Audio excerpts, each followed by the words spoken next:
Welcome to NTD Good Morning. Here are today's top stories.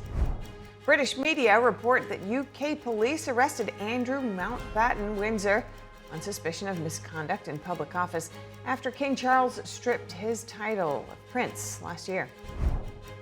The biggest military buildup yet in the Middle East. President Trump sending the world's largest warship to the Mediterranean, along with a fleet of fighter jets, as well as aerial refueling tankers. And the president welcoming 40 members to the inaugural convening of the Board of Peace later this morning in Washington, D.C. They're committing $5 billion to Gaza reconstruction. We'll bring you there live. ICE ramps up deportations of illegal immigrants to Cuba, including violent criminals, plus a massive increase in partnership agreements between ICE and local law enforcement. Mark Zuckerberg taking the stand in a major social media addiction trial. Attorneys confronting him with internal documents on underage Instagram users and time spent targets.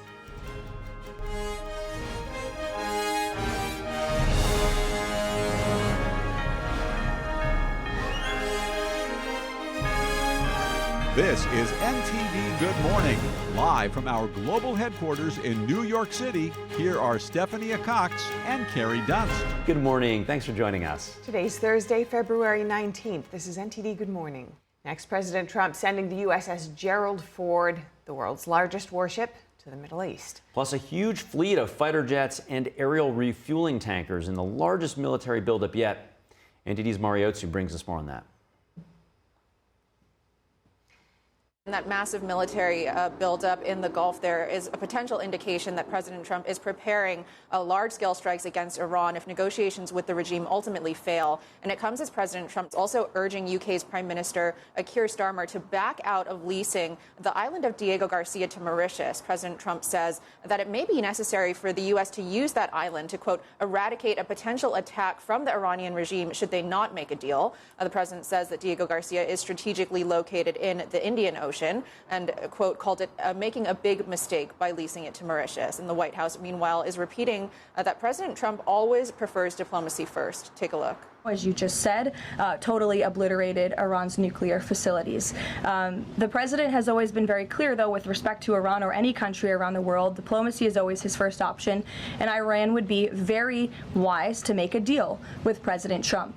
This comes as 4 F-15 fighter jets and refueling tankers are en route to the Middle East, and the USS Gerald R, the second aircraft carrier to be deployed to the region, is expected to arrive in the eastern Mediterranean in about 4 days.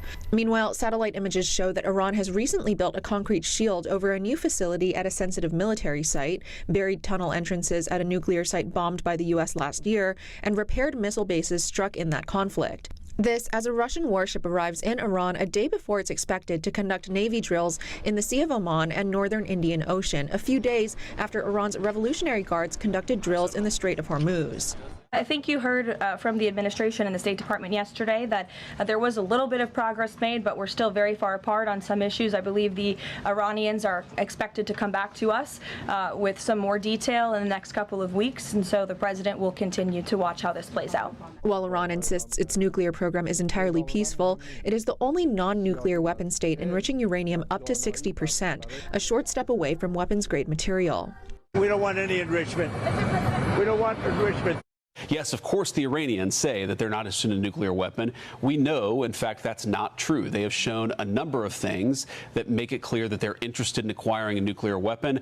President Trump has made his demands for the Iranian regime clear: no nuclear weapon and stop killing anti-regime protesters. This is as Iran International reports that since last month, over 36,000 anti-government protesters were killed by the regime.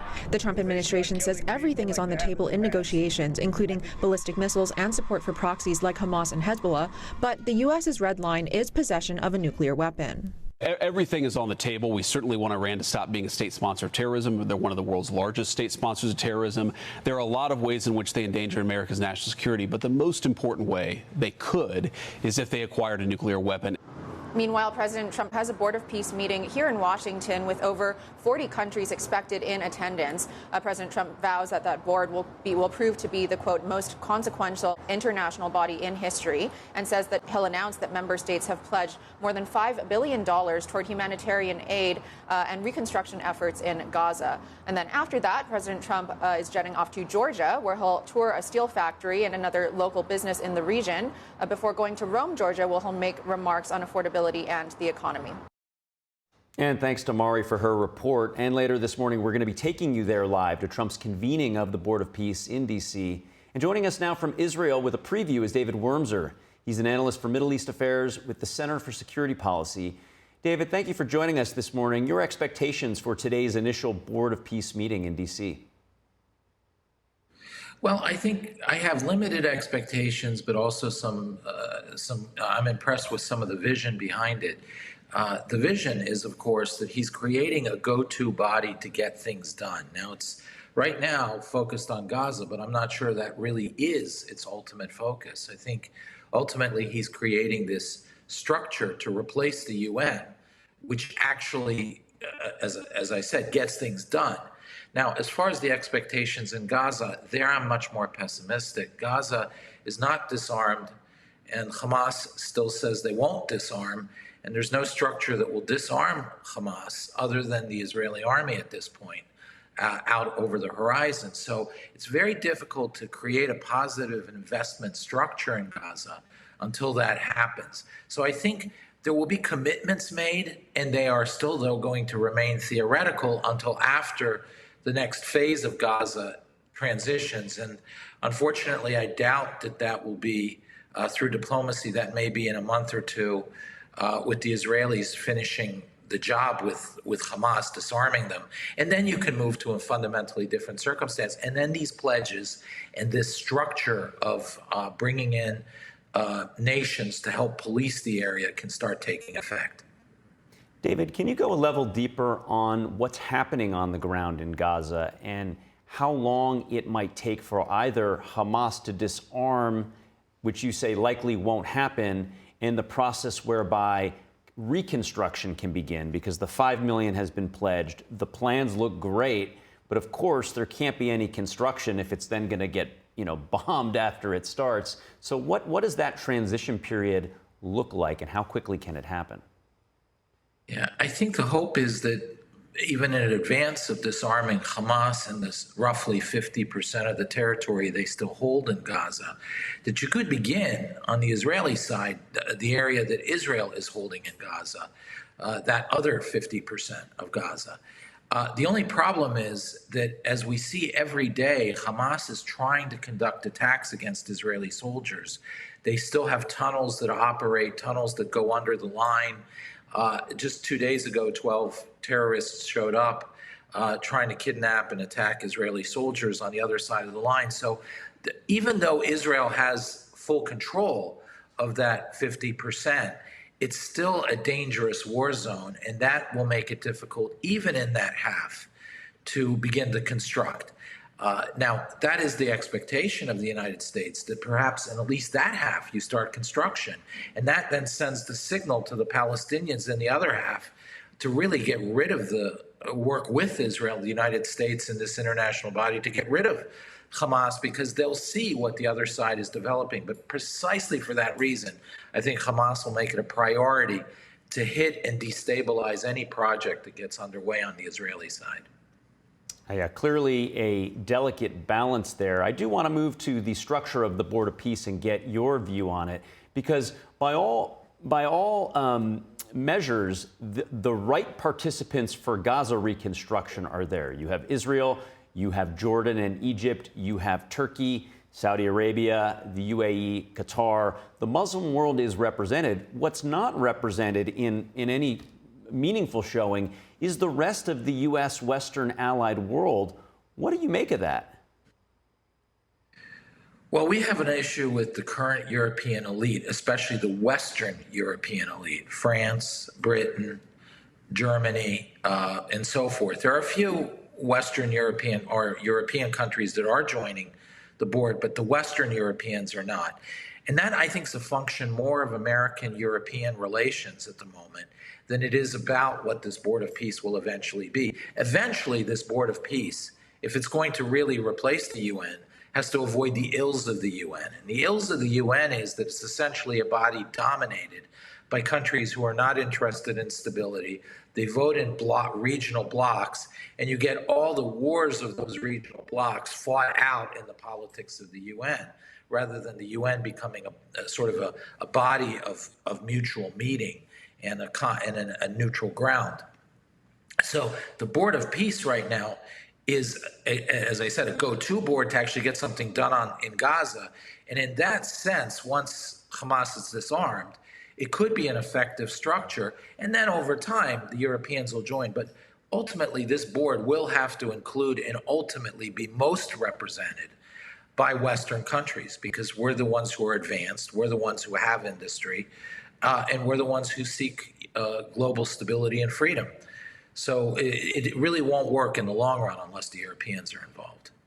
And David, I only have 30 seconds, but I do want to get your quick take on the West Bank, the Palestinian Authority, and Fatah, and what's happening with that section of the Palestinian arm, because once reconstruction happens, you're going to see something quite different in Gaza, from my understanding of what's sort of left, from the Arafat days that continues through Abbas.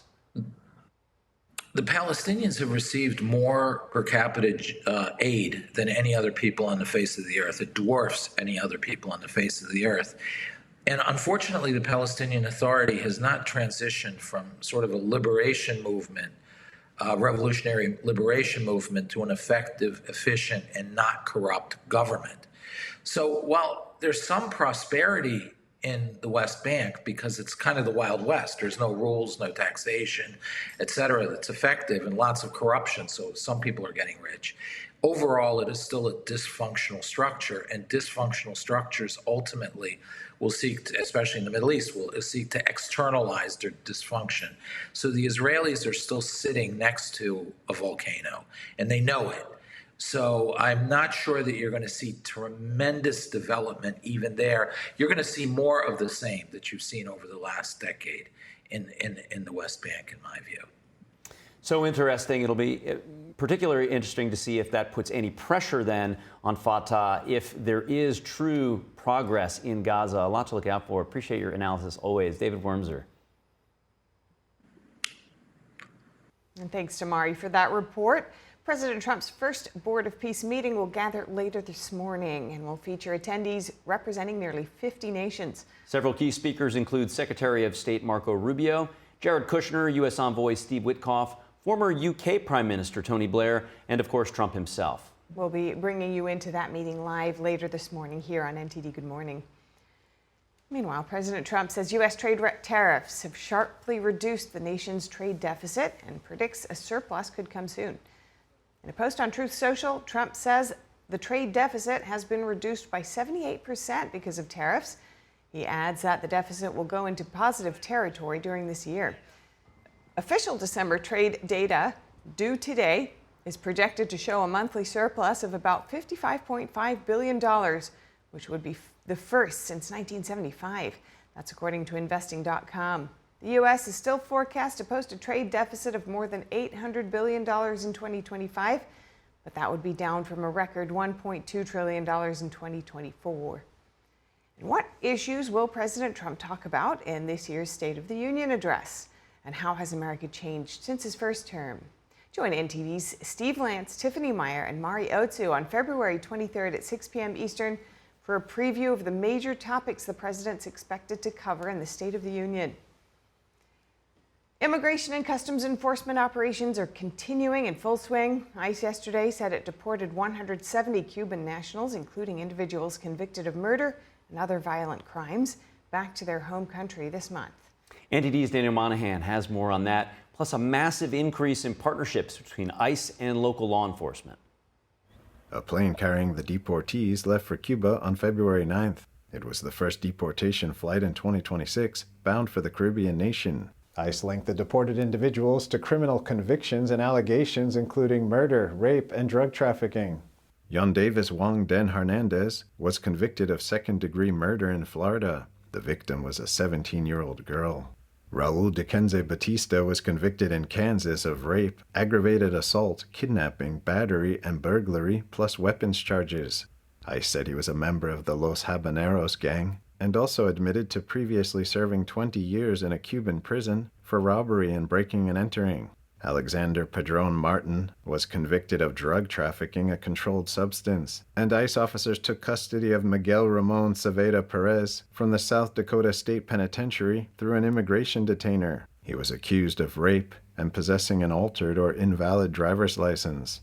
President Trump began deportation flights of illegal immigrants to Guantanamo Bay in Cuba only weeks after taking office last year. DHS sent termination notices in June 2025 for a Biden-era parole program for Cubans, which also included Haitians, Nicaraguans, and Venezuelans. And a Minnesota corrections officer has been arrested on federal immigration charges. DHS says 45-year-old Morris Brown, a Liberian national, overstayed a student visa and falsely claimed U.S. citizenship. Authorities say he enlisted in the Pennsylvania National Guard without legal status and was later discharged. The Department of Homeland Security announced yesterday a tenfold increase in partnerships between ICE and local, state, and tribal agencies. 135 such partnerships existed at the end of the Biden administration. That has soared to more than 1,400 across 40 states under President Trump. Under the partnerships, ICE can team up with local, state, and tribal agencies to identify and remove illegal immigrants. Partner agencies are eligible to receive money for new vehicles and equipment. Additional financial incentives include salary reimbursements for overtime worked in coordination with ICE. In Florida, 40,000 arrests have been made under such agreements. DHS says 7 out of the 10 safest cities in the U.S. cooperate with ICE. Daniel Monahan, NTD News. And thanks to Daniel for that report. Early voting for the Texas primaries started just yesterday. The most high-profile race is that of Republican incumbent John Cornyn. He's trying to fend off a very well-known Attorney General, Ken Paxton, and second-term Congressman from Houston, Wesley Hunt. Joining us now for analysis is Bolsallah Kabbalah. He's professor for political science at Tarleton University in Stephenville, Texas. Dr. Bo, it's good to see you, and thank you for joining. Typically, an incumbent is not primaried by his own party. So what's going on with Cornyn facing not one, but two very formidable challengers? Absolutely. Well, thanks for having me. Good to be with you. You're absolutely right. The last U.S. Senate primary was 11 years ago. So given the incredible power of incumbency that comes with a U.S. Senate position, this is a rare thing. Here in this case, I think the grassroots, have had questions about Senator Cornyn's, activism on the conservative side. So that's really driving this. Ken Paxton also very popular in terms of some of his policy positions, being willing to take on the Biden administration. And so I think you see that confluence of factors. Now, can you share more on the three Republican candidates and how they align inside Texas as well as with President Trump's agenda? Absolutely. If I were breaking down the primary electorate, by the way, 2 weeks of early voting headed into the March 3rd primary, putting Texas in that middle lane of states, I would suggest three groups in the primary voting blocks. You've got your heavily grassroots activist, MAGA-aligned folks. You maybe have more Chamber of Commerce in second place, institutionalist, friendly conservatives. They're going to move a little more towards Senator Cornyn, I think. And then in third place, you've got, and you see supporting Sid Miller in another one of the races, your rural Republicans who are going to favor the incumbent. So Congressman Wesley Clark, as well as A.G. Paxton, attracting more of that activist MAGA group, even though Senator Cornyn has also voted with President Trump much of the time. I would suggest that's the breakdown. And Paxton, of course, has some national headlines because of some of the things that he's done that have gotten him into the national spotlight. But the other challenger, very much a decorated military person and has a lot of grassroots appeal as well. Do you have any signs as of now as to, in this three-way race, who will come out on top? Well, that's right. And so Congressman Hunt, decorated veteran, also appealing to the more grassroots, activist part of the party. The latest poll, University of Houston, interestingly, surveying this three-way race, shows A.G. Paxton up by 1 percentage point. And so remember, primary elections are not about persuading anybody. It's who shows up, who has the most intensity. So some things to watch just in terms of how close does Attorney General Paxton get to 50%? That'll be telling. Sort of what's the rural versus suburban breakdown here if he's supercharging in rural counties, but Senator Cornyn and Congressman Hunt are splitting the suburban vote. It'll likely be a more competitive runoff. My guess is March 3rd, we will have a Senator and A.G. Paxton runoff. So that suburban-rural split will be very telling headed into the runoff on March 3rd. Yeah, well, as we sit here on the East Coast, Texas is just this enigma. You think of it as just one thing, but what you're describing is you have urban centers, you have rural areas, you have, the cattle ranchers. It's just a completely diverse state, and it's a booming state. And in some ways, the counterbalance to California. Has the MAGA movement or Trump himself weighed in, or what?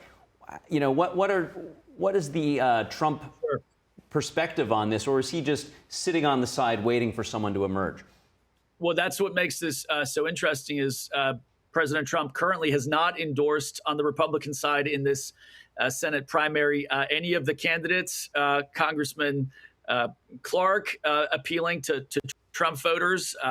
Ken Paxton clearly is, but Senator Cornyn, has voted with President Trump a majority of the time. So that's what does make this fascinating. The president has not decisively selected any of the candidates. Let me add to the categories you're mentioning: rural, urban. You've got suburban. You've got exurban, and some of the MAGA. The dynamic is not just in the rural areas. You've got it in suburban churches. You may even have it in pockets of Houston and San Antonio. And so my prediction here, despite some of the ethics questions that have dogged Attorney General Paxton, this goes to a runoff on May 3rd. I don't think anybody will get 50% in this first round. And then we're looking at a A.G. Paxton, Senator Cornyn runoff. Absolutely. And then almost like a victim of its own success, similar to Florida and even in some ways Bozeman, Montana, you have plenty of blue voters moving for economic reasons, and that starts to shift the state a little bit. Austin seems very much blue, and that's, of course, the state capital. So can you break down the Democratic challengers and what their prospects for one of those two challengers to potentially upset the Republican incumbent or new Republican nominee? Sure. And in terms of, the most high profile race here, clearly this, Senate race in the fall, we have Congresswoman Jasmine Crockett. So at the national level, and she is taking on Jim Tallarico, challenging her. Very different styles and policy positions in some ways. Jim Tallarico has been serving in the House in Texas. He's probably aligning with more faith-based rhetoric, presenting himself as the son of this minister. She openly characterizes herself as a street fighter and probably more aligned with the Democratic Socialist wing of the party. So neck and neck at the moment. The polling appears very even, and it's anybody's guess whether Democratic primary voters will put their money maybe on the more moderate candidate, that would be Tallarico, or embrace the more activist possibility. Yeah, very interesting. Just like a national presidential election, what helps you in the primary could hurt you in the full runoff. We'll have to see. We're watching with great interest. Dr. Bo Kabbalah, thanks for breaking it down. Thanks for having me. Appreciate it. And of course, Election Day hits March 3rd, but there is early voting running through February 27th across most counties. Next, 243 million gallons of sewage has spilled into the Potomac River since a line break last month. The White House says the administration is on standby to help, but needs a formal request from local authorities to get involved. Maryland Governor Wes Moore says it was the federal government's job to fix it in the first place. NTD correspondent Jason Blair has more. The Potomac Interceptor sewer line collapsed last month, spilling into the Potomac River, which runs around Washington, D.C., Maryland, and Virginia. Now, both Washington, D.C. and Virginia have issued warnings telling people to stay out of the water. This, of course, includes swimming as well as fishing and kayaking. Recovery is ongoing. White House Press Secretary Caroline Leavitt was asked whether the president is concerned about the situation, given all of the events that are scheduled leading up to the big 250th anniversary celebration in July. The president wants people from all over to come to the nation's capital. Is he worried that by the summer, the Potomac River will still smell like poop? He is worried about that, which is why the federal government wants to fix it, and we hope that the local authorities will cooperate with us. The break causing the spill happened in Maryland. According to DC Water, there's been an overflow of roughly 243 million gallons of wastewater as of February 6th. On Monday, President Trump commented on the spill, calling it a, quote, ecological disaster, and saying that he isn't happy with how Maryland Governor Wes Moore is handling the situation. But no, I don't like the job that Wes Moore is doing. I don't like the fact that he did that horrible, with the pipes at the Potomac. The White House saying Wednesday that the next step is either for Maryland, Virginia, or Washington, D.C. to ask the federal government to get involved. Let's all hope and pray that this governor does the right thing and ask President Trump to get involved, because it will be an ecological and environmental disaster. But of course, we need the state and local jurisdictions to make that formal request. That's part of the legal process to move forward. While Leavitt was making these remarks, Maryland Governor Wes Moore issued a public request to the White House. But first, he said that the federal government is responsible for the Potomac Interceptor. The sewage pipe that he is talking about is on federal land. And over these past 4 weeks, the Trump-Vance administration has failed to act. If this federal administration wants to show up to take action, Maryland will work collaboratively. But if the president wants me to ask nicely, my response is this: please, Mr. President, do your job. After learning about Moore's post, Leavitt says she will speak with the president for the next move. The spill started on January 19th. Most of the untreated sewage spilled during the first 5 days, amounting to about 194 million gallons, and 49 million more since then, according to the latest statistics. DC Water says bypass pumps are working to reroute the flow around the break. Reporting from the Potomac River in Virginia, Jason Blair, NTD News.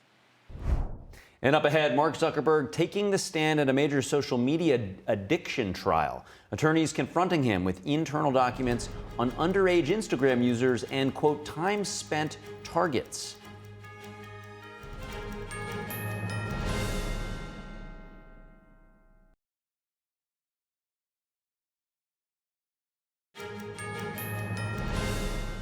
Welcome back to NTD Good Morning. The search for Nancy Guthrie continues with thousands of leads and hundreds of investigators. Yet authorities still haven't found the 84-year-old grandmother. Pima County Sheriff Chris Nanos has said they're not giving up, and Arlene Richards has more on the story. Someone out there saw something, heard something. We need that person to call us. As the search for Nancy Guthrie continues, hundreds of investigators are working the case. Pima County Sheriff Chris Nanos told Fox News on Tuesday that they're not giving up. But so far, none of the thousands of tips and leads nor the DNA testing conducted on gloves found 2 miles away have turned up a match to a suspect. On NBC's Today Show Wednesday, the sheriff said DNA found at Nancy Guthrie's property could belong to the suspect. We believe that we may have some DNA there that may be our suspect, but we won't know that until that DNA is separated, sorted out. He told other news outlets that they're still looking at a lot of DNA from the Guthrie home. In other news on Wednesday, several media reports say the FBI has reached out to Mexican authorities in the search for Nancy Guthrie, citing an inside source. NTD has not been able to confirm this update. And TMZ's Harvey Levin reports that his media outlet received another purported ransom letter. They're asking for a different form of crypto than Bitcoin. Levin said he didn't know if the letter came from one of the same people who sent the previous letters, but this one is asking for $6 million. Meanwhile, a Milwaukee attorney offers another $100,000. And I called Tucson Crime Stoppers, and they were very happy to have me join in. He said anybody can submit a tip anonymously to Crime Stoppers, and if it leads to the arrest of the suspect, the individual gets the award. Officials have reportedly gone to about 40 gun shops to search for clues about potential gun sales to the suspect. Nanos has said that's not true. Nancy Guthrie's neighbors set up a makeshift memorial of yellow flowers and ribbons near her home. In solidarity, NBC's Today Show, where Guthrie's daughter Savannah Guthrie works as a host, similarly decorated their studio with yellow flowers and ribbons. The Today Show host's mother has been missing for 3 weeks. Her family has been cleared of all suspicion. In another social media plea Sunday, Savannah Guthrie again said that the family is not giving up. We still have hope, and we still believe. Arlene Richards, NTD News. NBC reported the sheriff told them that Meta and Apple, as well as other private companies, have offered to help in retrieving additional footage from other Nest cameras at Nancy Guthrie's property. According to the report, Meta said it was in touch with relevant law enforcement officials. And staying with Meta CEO Mark Zuckerberg testified yesterday in a landmark Los Angeles trial in which social media platforms are accused of using addictive features that harm children. NTD's Christina Corona was inside the courtroom and has the latest on what jurors heard. We're here outside the U.S. courthouse where Meta CEO Mark Zuckerberg is testifying in a major social media addiction lawsuit. The plaintiff's attorney, Mark Lanier, pressed Zuckerberg on Meta's focus on getting young users onto social media. The case centers on a woman identified as Kaylee GM, now 20, who says she started using social media as a child, became addicted, and that it worsened her depression and suicidal thoughts. On the stand, Zuckerberg told jurors children under 13 are banned from Meta platforms, but admitted some minors still access Instagram in other ways, such as lying about their age. He said Meta removes accounts when it discovers users are underage. Plaintiff's attorney Mark Lanier pushed back, questioning whether Meta can seriously expect young children to read lengthy terms and conditions before signing up. Lanier also pointed to internal documents suggesting Meta estimated millions of underage users were on Instagram. He then questioned Zuckerberg about internal milestones tied to time spent on the app, including targets like 40 minutes per day in 2023, rising to 46 minutes by 2026. Zuckerberg said, quote, "The milestones are a process we have internally to be able to measure across our industry to measure if we're on track." Outside the court, parents and survivor families called for tougher laws to protect children online. So therefore, we cannot have our children to have access to these platforms in their current status unless legislation's passed that will force them to make these changes that are necessary to make their platforms designed by safety. Zuckerberg rejected claims that social media is intentionally addictive or harmful, describing it as a tool people naturally return to for connection and information. This case is one of more than 1,000 lawsuits accusing Meta and YouTube of having addictive design features that can harm children. Reporting from downtown Los Angeles, Christina Corona, NTD News. Thank you, Christina, for that report. Next, are you concerned that social media could be harmful to children? And should there be regulation for big tech's algorithms? Big questions. NTD's Sam Mong was out there on the National Mall in D.C. to hear from the people. Are you guys concerned about social media being harmful and addictive to children?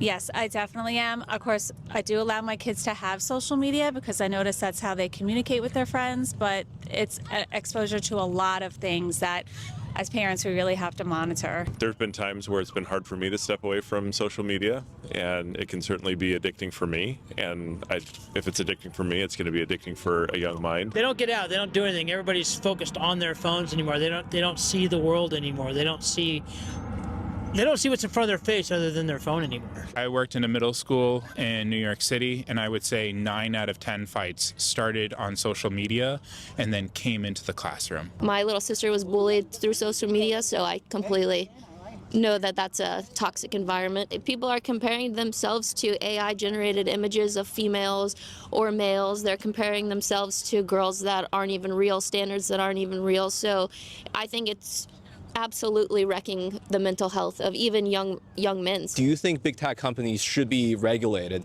especially in terms of algorithm and the stuff that they are, putting out for children?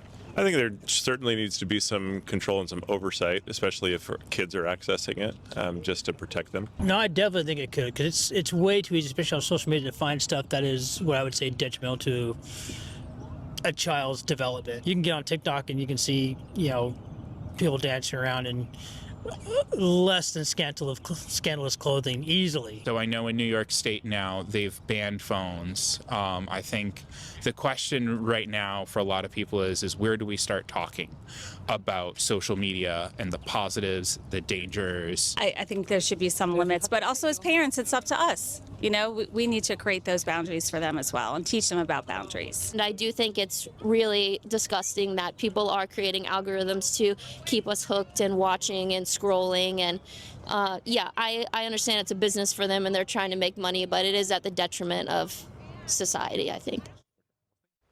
And President Trump has signed an executive order declaring domestic production of glyphosate critical to national and food security. The herbicide is widely used in agriculture, and it's a key ingredient in Roundup. The chemical is described in the order as essential to maintaining crop yields and controlling costs. The decision comes despite criticism from the Make America Healthy Again movement, which has raised concerns about glyphosate's potential health risks. Thousands of lawsuits nationwide allege the chemical causes cancer. Bayer, which produces Roundup through its Monsanto subsidiary, they deny those claims.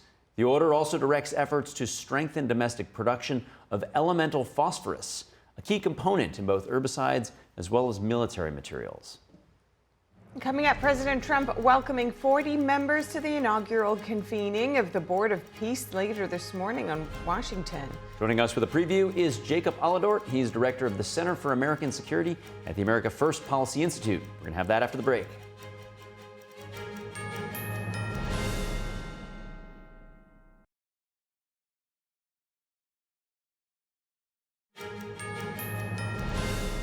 Welcome back to NTD Good Morning. I'm Carrie Dunst. If you're just joining us now, here are some of today's top headlines. President Trump is sending the USS Gerald R to the world's largest warship to the Middle East, alongside a fleet of fighter jets and aerial refuelers. Now, this massive military buildup is a potential indication Trump is preparing a large-scale strike against Iran if negotiations with the regime fail to produce fruit. Trump is also hosting the first Board of Peace meeting in D.C. later today, with more than 40 countries expected to attend. The board is expected to pledge more than $5 billion toward humanitarian efforts in Gaza. And Meta CEO Mark Zuckerberg testified yesterday in L.A. in a trial centered around a woman who claims her early use of social media led her to addiction and then mental health problems. Zuckerberg told the jurors that children under 13 are banned from Meta platforms and that Meta removes accounts when it discovers users are underage. However, the plaintiff's lawyer pushed back, pointing to internal documents suggesting Meta estimated millions of underage users were on Instagram. Zuckerberg has rejected claims that social media is intentionally addictive or harmful. And as I had just mentioned, later this morning, we're going to bring you that live coverage of President Trump's first convening of the Board of Peace in Washington, where he's going to welcome 40 members to its initial meeting and pledge $5 billion to war-torn Gaza's reconstruction. Joining us now live for a preview is Jacob Aladort. He's the director of the Center for the American Security and at the America First Policy Institute. He's also a historian of the Middle East. Thank you so much for joining us this morning. The body has pledged, of course, $5 billion, but their important work of Gaza reconstruction cannot begin until there's stability there in Gaza. So what are your expectations in terms of that important work of reconstruction getting going? It's great to be with you this morning. Thank you for having me. Look, this is a major accomplishment. Obviously, looking back 4 months ago, the president's brokering of a ceasefire there in Gaza. As you mentioned, there is hard work still ahead, but this is a major milestone, and part of it, I think, speaks to the global aspect of what we see happening in the Middle East, not just in Gaza, but obviously looking at Iran as well. And these are countries, it's not to minimize, these are all countries from around the world pledging donations to help with the reconstruction efforts. There will also be talk this morning about who can commit troops towards a stabilization force in the region, all of that towards the governance piece of the future of Gaza. Separate to that, but obviously part of reconstruction will be the disarmament of Hamas. There are negotiations ongoing for that to take place. But all of that, obviously, signs of progress on a major and complex challenge that we see in the region. Yeah, we had a guest on, David Wormser, from Israel this morning, and he's saying that Hamas is not disarmed at all. In fact, it is not stable on the ground. What has to happen so that the reconstruction can actually get going? Obviously, not to discount the amazing work that's already happened, but they cannot begin breaking ground until there is full disarmament of Hamas. How does that happen? Well, all these issues at the end of the day are interconnected. And as we saw actually with the brokering of peace 4 months ago, that happened right on the heels of the historic military accomplishment of Operation Midnight Hammer, following the 12-day war with Iran. And so I anticipate that as the board meets, and it's not, I don't think, incidental that it's happening, as things are building up in the Gulf there with Iran, that as we see further engagement on Iran, that might precipitate even further progress, especially owing to the fact that this is Hamas's main backer in the region. Yeah, indeed. Hamas, Hezbollah, the Houthis, all of those relying on the support of Iran. All those warships moving in. You're right, these things do seem to be happening in parallel. Now, Kushner said that the project could be started and completed in 3 years to get this brand new, urban sort of utopia right there in Gaza. Does that seem to you feasible, 3 years? Well, I think just even in the first year of this administration coming back into the White House, we've seen historic progress around the world, stabilizing various areas and then reducing the possibility of conflict. I mean, I go back to the Armenia-Azerbaijan peace deal brokered and many others around the world. Obviously, what we're seeing in the Western Hemisphere and now in the Middle East, so much has been going on. So I think these time horizons look very different when you measure it in the context of progress on the ground the administration is brokering. So without knowing exact details, I think there's a lot to look forward to even this year. Yeah, and to that point, Jacob, what might a rebuilt Gaza look like in terms of civilian opportunity and participation? Well, first and foremost, it has to not present a threat to its neighbor, to Israel, and to the Gazan people. And I think that is certainly on the latter, but even on the former, there's a shared consensus between the United States and its regional partners.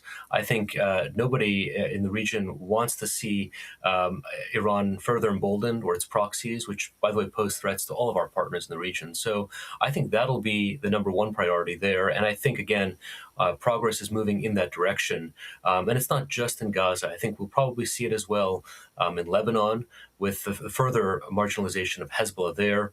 We'll see it in other parts of the region. And so I think all of this, again, happening at the same time, but I think will yield a much more positive and enduring peace in the future. And I do, Jacob, want to take a step back and talk about sort of the Board of Peace's significance. What I find interesting is that Israel, Jordan, Egypt, all on the Board of Peace, Mahmoud Abbas not on the Board of Peace. And then you have all of really the Arab and Muslim nations participating in the Board of Peace, yet very few Western allies have accepted the invitation to join the Board of Peace, nor has Russia or China. So what do you make up of this, who is participating and who's decided to sit out? Well, I think that's a very important observation. I think fundamentally it speaks to this Board of Peace as well being a referendum on how geopolitics has worked in the past and failed in the past. And this is really a corrective. You mentioned the sidelining of the PA, Mahmoud Abbas. I mean, that has been, frankly, an obstacle towards making peace possible. These are, it's a corrupt government. It funds terror activity. the fact that that has not been addressed directly has been an issue, and that peace has only gone through that entity. And so I think what we're seeing here is a new way to frame the conversation around peace. It's all the partners that have stakes and equity in the outcome of what happens in the Middle East. And so we want that buy-in, we want that participation. And I think that's a tremendous achievement that the president has made in accomplishing that. Now, the Board of Peace is very much focused initially on the ability to break this cycle in the Middle East. And as you pointed out earlier, it's amazing that decades of conflict has begun to subside. If Gaza is rebuilt, what other objectives might the Board of Peace look to take on? Well, it's a good question, and I think Gaza is very much a litmus test. It's one of the most intractable issues in the Middle East, in part because it represents really the very depravity and the worst parts of what the Iranian regime and other adversaries represent. And so I think if we get this right, then there is, I think, hope for the Palestinian people, for a broader framework for peace in the region, and then really taking on various other challenges, perhaps, around the world. I think, this is, again, I go back to the fact that all of these conflicts, all of these peace agreements are global in their effect. And I think that, and so much of what we've seen over the last 3 years in Gaza has obviously dictated certain narratives around the world about the possibilities of peace. And so I think resetting that narrative, which I think has been part of the president's accomplishment 4 months ago, I think that will build momentum towards other milestones in other parts of the world as well. Now, can you talk a little bit about the significance, Jacob, of what's happening right now in Gaza?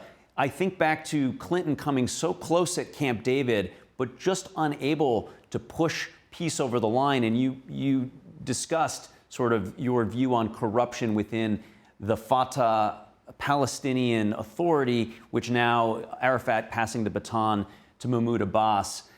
What does getting to this point even mean after working on this for so long? Well, fundamentally, I go back to prior administrations have chosen to frame the conflict in a certain manner as an isolated Israeli-Palestinian issue. The fact is it is not. It is, first of all, about who is at the top of governance. And so part of the problem of the PA is that this is the 18th year of Abbas's 4-year term. There is no plan for succession. There is no plan for governance, not to mention the fact that there are these pay-to-slay funds being given to families of terrorists.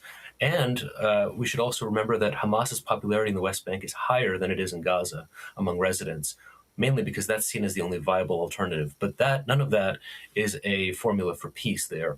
But stepping back a little bit, I think prior administrations, you mentioned Clinton as well, framed this as a narrow Israeli-Palestinian conflict, when in fact this is a regional and even global one in terms of its ramifications. And I think you saw that with the signatories in the president's 20-point peace plan announced in October, countries from around the world signing their support. I think that speaks to both the relevance of the conflict in prior decades, but also the effects of resolving it today.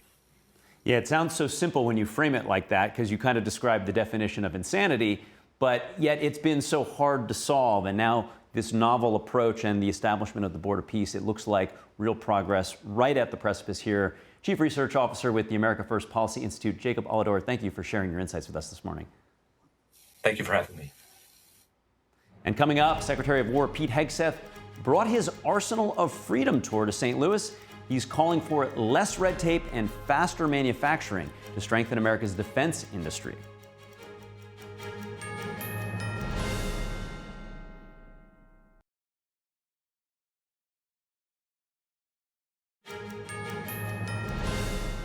Welcome back to NTD. Good morning. War Secretary Pete Hegseth making a stop at the Boeing Company in St. Louis, Missouri on his Arsenal of Freedom tour. He outlined yesterday how the Trump administration wants to revamp America's defense industry. Here's more on that. Secretary of War Pete Hegseth brought his Arsenal of Freedom tour to St. Louis yesterday, a city known in aviation circles as Fighterland, USA, because of the high number of military aircraft produced in the area. Hegseth spoke to roughly 500 employees at Boeing, telling them the Trump administration was focused on making American manufacturing competitive. When we unleash competitive spirit, America comes out on top. The visit comes the same day Boeing announced it is relocating its Defense, Space, and Security Division back to St. Louis from Arlington, Virginia. The stop is part of a nationwide effort aimed at revitalizing the defense industrial base and accelerating manufacturing. Hegseth outlining President Trump's defense priorities. At the War Department, we are the strength department.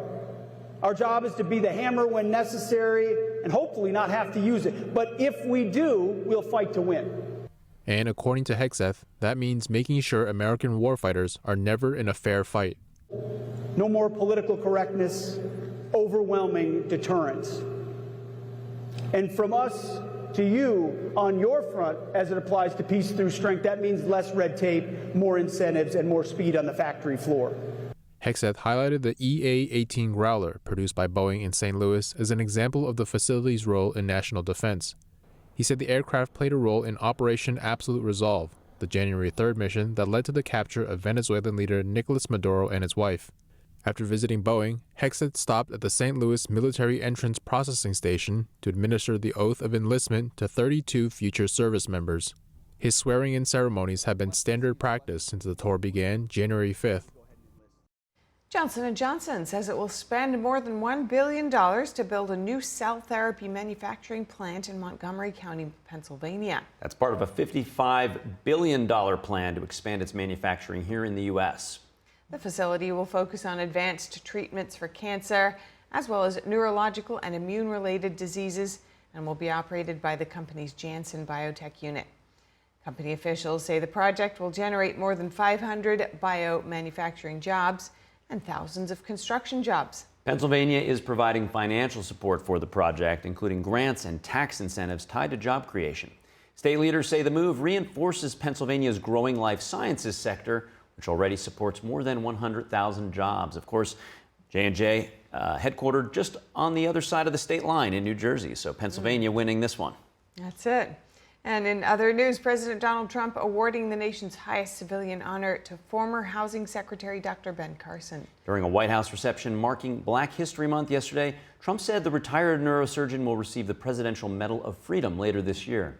Carson rose to prominence in 1987 for performing the first successful separation of twins conjoined at the back of the head. He made an unsuccessful bid for president in 2016, and then he later served in the cabinet during the Trump administration's first term. President Trump has previously awarded the Medal of Freedom to Rush Limbaugh, Tiger Woods, and Charlie Kirk, among others. And at the White House yesterday, Trump also honored Reverend Jesse Jackson, who died earlier this week. Trump called the civil rights leader a real hero with street smarts and offered condolences to his family. Meanwhile, yesterday at the Milano Cortina Winter Olympics, people saw the U.S. add another gold to its medal count. That was exciting. That's right. The GOAT, American skier, Michaela Schifrin. Best of all time in women's skiing, she took home the gold in the women's slalom, posting a combined time of just over 1 minute and 39 seconds. Now, this is the 30-year-old's fourth Olympic medal of her career, making her the only American in alpine skiing history to hold 3 Olympic gold medals. And over in cross-country skiing, Americans Gus Schumacher and Ben Ogden, they took home the silver medal, earning Team USA's first ever Olympic medal in the men's team sprint.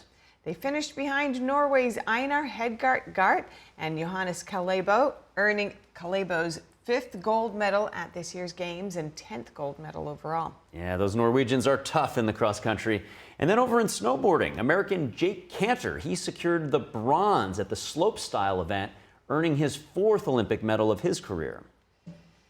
So much winning all around, but I congratulate all of them, no matter where they're from.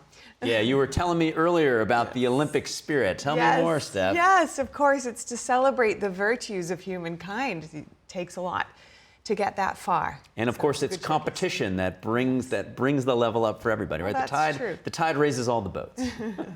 Well, look, we do have to wrap up here. If you have any feedback or maybe there's a story you'd like to see us cover, please send us an email at goodmorning@ntd.com. We'd love to hear from you. And for round-the-clock original news coverage, watch us live at ntd.com/live or download our NTD app. I'm Stephanie Cox. I'm Carrie Dunst. See you in a bit.